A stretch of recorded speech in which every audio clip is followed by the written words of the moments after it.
Oke, setelah itu kita juga salah satu hal yang menarik di pasar saham Indonesia 2023 adalah saham Asia, teman-teman. Kenapa sih saham Asia ini saya masukin di recap ini? Karena kita bisa lihat, teman-teman, bahwa sahamnya dia itu dari harga 185, dia itu airnya berjilid-jilid, gak dikasih nafas para investor untuk keluar, sampai gocap harganya, teman-teman, sampai harga 50 gitu kan. Nah, ini juga terjadi saat dia itu bursa itu dia baru menerapkan yang namanya ARB 20%, ARB simetris gitu, teman-teman. Nah, jadi kayak bayangin hari pertama yang teman-teman baru dapat berita bahwa bursa akan menerapkan ARB simetris, dan saham pertama yang di ARB simetris kan adalah saham Asia, teman-teman.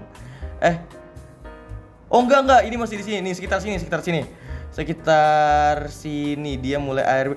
Iya, nah di sini dia udah mulai ARB simetris, teman-teman.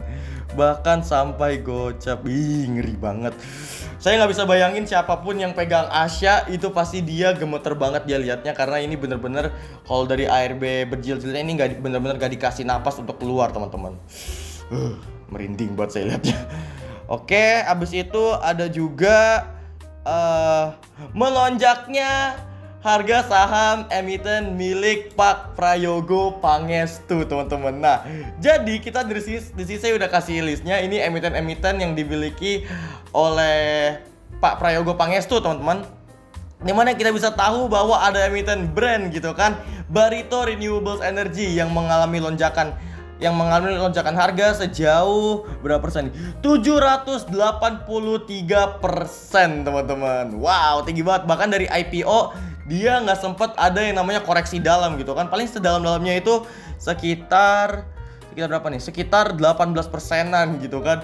Bayangin holders IPO brand gitu kan, dia dari harga IPO dia tahan terus.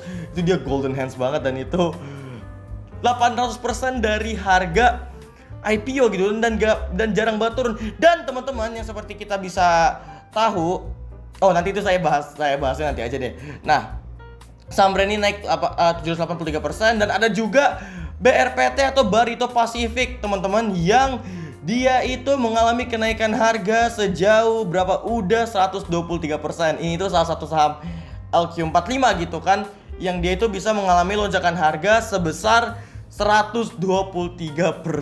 Wow, gitu kan. Dan ini menjadi saham ini pertama kali saya ngelihat bahwa pas itu saya lagi ujian sih, jadi saya nggak lihat aksi saham Barito Pacific ARA gitu kan. Tapi teman-teman, saya melihat bahwa saham LQ45 yang bisa ARA gitu, teman-teman. Walaupun kita tahu kan saham LQ45 itu kalau pengen diarahin tuh butuh dana yang sangat banyak gitu kan. Tapi di saham BRPT ini sahamnya bisa ARA.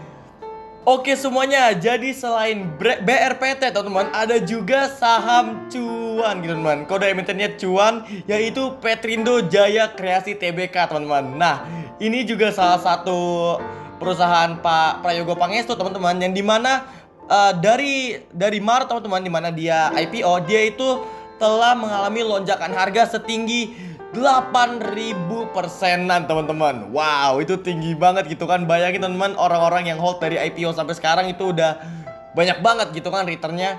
Nah, jadi ya dari Maret tuh dia naik terus. Jadi kayak dia itu sesuai lah sama nama kode emitennya cuan, yaitu cuan membawa cuan gitu kan. Nah, ini juga menjadi salah satu emiten yang membukukan keuntungan untuk portfolio saya, teman-teman. Pasti juga banyak pelaku pasar yang mengalami keuntungan di saham cuan ini, teman-teman.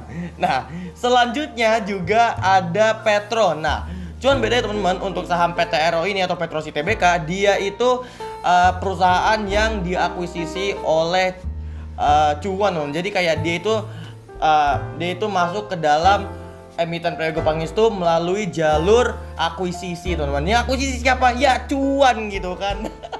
Jadi kayak cuan mengakuisisi Petro, sampai terbang dia cuan. Iya. Sok lucu banget, bijak. Nah, selanjutnya, teman-teman, selain Petro itu juga ada TPIA, teman-teman, atau Chandra Asri Petrochemical, yang dimana, teman-teman, sahamnya mengalami lonjakan harga sejauh 201%, teman-teman. Bayangin teman-teman, itu return yang sangat tinggi gitu kan. Nah, jadi teman-teman, semua pelaku pasar Indonesia pasti bisa setuju bahwa pada tahun 2023 semuanya pasti mengalami keuntungan dari 5 saham ini, teman-teman, yaitu Brand, BRPT, Cuan, Petrosi, dan TPIA gitu, teman-teman. Sekarang saya sendiri juga beberapa kali juga swing trading, bahkan scalping juga di saham-saham, di 5 saham ini, teman-teman. Karena ya dia uptrend terus gitu kan.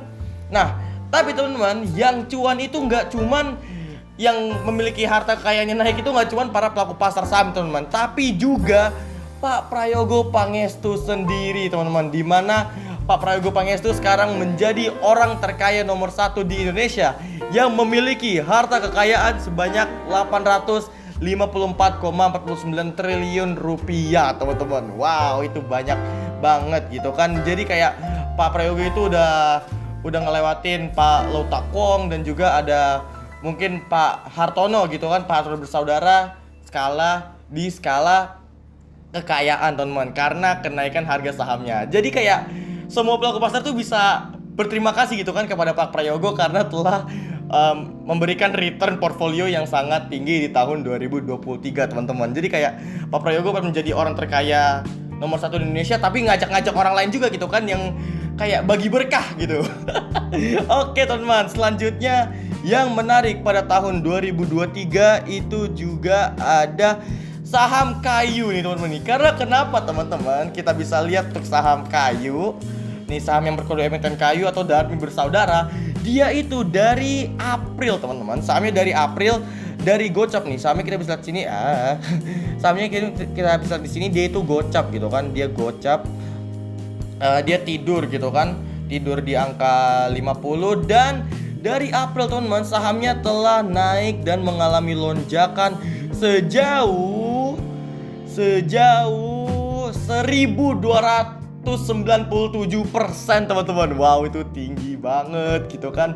Ini sebenarnya saya juga kurang ngerti gitu kan, kenapa saham kayu ini bisa naik dan juga sentimen apa yang mendukung. Soalnya saya lihat juga dari sisi revenue juga ya, keuntungannya juga nggak bisa ngalahin keuntungannya pada tahun 2021 bahkan 2022 gitu, teman-teman. Jadi kayak saya juga bingung kenapa ini saham bisa naik, tapi angka 1021% itu angka yang sangat fantastis. Tapi teman-teman, setelah beberapa bulan dinaikin gitu kan, sahamnya naik terbang tinggi. Sekarang sahamnya ARB berjilid-jilid lagi gitu kan. Ini lucu banget sih. Aduh, saya kesian banget nih sama yang pegang dari atas. Nih, bayangin, teman-teman, dari harga 618 sahamnya ARB berjilid-jilid sampai sekarang harga 186, yang berarti sahamnya telah mengalami penurunan sejauh udah berapa persen nih? Sejauh 181%. Merinding banget liatnya. Masalah ini kayak dia itu berbulan-bulan sahamnya naik, tapi turunnya itu cuman hanya dalam jangka waktu beberapa hari doang gitu kan. Dan ini saya nggak bisa bayangin siapapun yang pegang dari atas. Semangat lah siapapun yang pegang kayu gitu kan. Oke, selanjutnya ada yang menarik, adanya lonjakan harga di saham-saham EBT, teman-teman, atau saham-saham energi baru terbarukan, teman-teman. Nah, teman-teman tuh bisa tahu bahwa tahun 2023 ini menjadi salah satu tahun yang spesial buat saham-saham energi baru terbarukan. Karena kenapa adanya karena pemerintah itu kayak lagi fokus banget kepada hilirisasi energi dan perilisan bursa karbon di Indonesia, teman-teman. Nih, yang kita bisa lihat bahwa saham-saham seperti Barito Pacific gitu kan, ini saham Barito Pacific juga salah satu perusahaan yang dia itu bergerak di bidang energi baru terbarukan, di mana dari Agustus, teman-teman, sahamnya udah mengalami lonjakan sejauh berapa persen nih? Let's say sejauh 75%-an, teman-teman. Nah, tapi saham EBT itu gak cuman BRPT juga gitu kan yang di bursa saham, ada juga yang baru IPO, yaitu saham PGEO atau Pertamina Geothermal Energy, teman-teman. Yang dimana dia itu listing di bursa pada tanggal 24 Februari dan sahamnya melonjak karena sentimen energi baru terbarukan sejauh 131%, teman-teman. Nah, Gak cuma Pegeo nih, ada juga saham Arko teman-teman. Arcora Hydro Tbk, yang dimana ini itu salah satu emiten yang berfokus di bidang energi baru terbarukan melalui energi air teman-teman. Nah kita bisa lihat sahamnya naik sejauh 50%-an gitu kan. Walaupun mungkin gak setinggi BRPT atau Pegeo gitu kan, tapi at least dia naik 20% dan itu return yang cukup tinggi bagi investornya gitu kan. Ada juga nih satu saham lagi teman-teman, yaitu KIN atau Kencana Energi Lestari, yang dia itu terdampak dari sentimen energi baru terbarukan teman-teman. Dan kita bisa lihat harganya naik sejauh 115%. Tapi setelah meluncurnya mana beritanya? Mana ya? Nah, meluncurannya bursa karbon pada tanggal 29 September, saham-saham ini itu dia mengalami penurunan teman-teman. Tapi at least teman-teman, untuk para pelaku pasar saham, 3 saham ini juga menjadi salah satu saham yang membukukan return di portfolio mereka. Dan begitu juga saya gitu kan. Cuman saya nggak masuk Arko sama KIN, cuman saya kebanyakan di BRPT dan Pegeo gitu kan. Alhasil saya cuan di 2 saham itu. Nah, habis itu ada lagi teman-teman